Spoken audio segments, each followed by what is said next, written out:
ایک ایکسٹریم اس کی آئیڈینٹی بالکل تباہ، وہ خوبصورت غلام بن چکی ہے جو اللہ نے اس پہ غلامی نہیں رکھی، اس سے بھی زیادہ وہ آگے بڑھ چکی ہے انسان کی غلامی۔ یہاں پر عورت کو غلام، عورت کو صرف اور صرف چند چیزوں میں بند، عورت کو صرف اور صرف مجازی خدا سامنے مرد کو رکھ کے اس کی عبادت پہ لگایا جاتا ہے، اور بولتے بس یہی تمہارا دین ہے۔ اور عورتیں بھی مان چکی ہے، ان کو بولا جاتا ہے تم ناقص عقل و دین ہو، یہ حدیث ہے، تم ناقص عقل و دین ہو۔ اس حدیث کی شرح بھی غلط بیان کرتے، اس حدیث کی شرح بڑے بڑے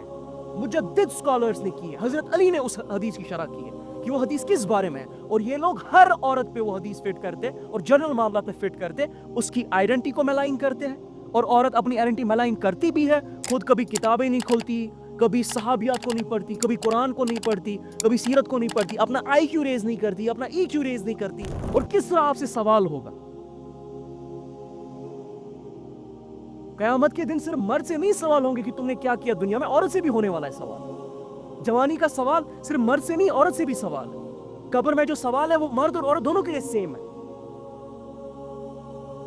تو سوال تو سب سے پوچھا جائے گا، اکاؤنٹبل تو سب کو لیا جائے گا۔ تو ایسا نہیں سوچے گا کہ آپ آگے چند چیزیں اس دنیا میں کر دی، کھانا پکایا، روٹی گول کر دی، 3 سیٹی پریشر کوکر کے بجنے پہ اس کو بند کر دیا، اور بس کسی کونے میں کالی کوٹری میں سجدے کر دیے، بس آپ کا کام ختم ہو گیا۔ No, it doesn't work like that. ایک عورت کی جہالت، ایک عورت کا کم آئی کیو ہونا، ایک عورت کا کم ای کیو ہونا، ایک عورت کا کم علم ہونا دین کے اعتبار سے باقی معاملات میں زیادہ خطرناک ہے کسی مرد کے کم علم ہونے سے۔ کیونکہ when we started women leadership course, when we started women leadership program,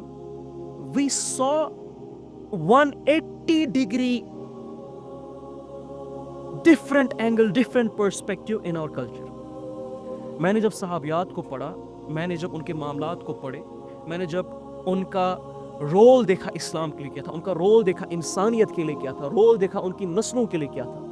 میں حیران ہو گیا کہ بالکل اس کے الٹ ہمارے کلچر میں پایا جاتا ہے، بالکل اس کے الٹ۔ میں صرف ایک ایکویشن کو یہاں پر اس کورس کے تھرو سالو کر رہا ہوں، وہ ہے عورت کو اس کی آئیڈینٹی جو اللہ اور اس کے رسول صلی اللہ علیہ وسلم نے دی ہے، صرف اللہ اور اس کے رسول صلی اللہ علیہ وسلم نے دی ہے، اس کو واپس دینی ہے، اس کو واپس سمجھانی، ڈیفینیشن اس کی درست کرنی، ریسپانسبلٹی، رول اس دنیا میں اللہ عز و جل نے قرآن کے تھرو، احادیث کے تھرو، سیرت کے تھرو، صحابیات کے تھرو ہمیں جو سمجھایا ہے، وہ ان کو واپس یاد دلانا ہے، اس پہ ان کو واپس لانا ہے، تاکہ انسانوں کو ہم، امت کو ہم، انسانیت کو ہم بہتری، بہبودی، فلاح، بقا کے تقاضوں پہ لے کے جائیں۔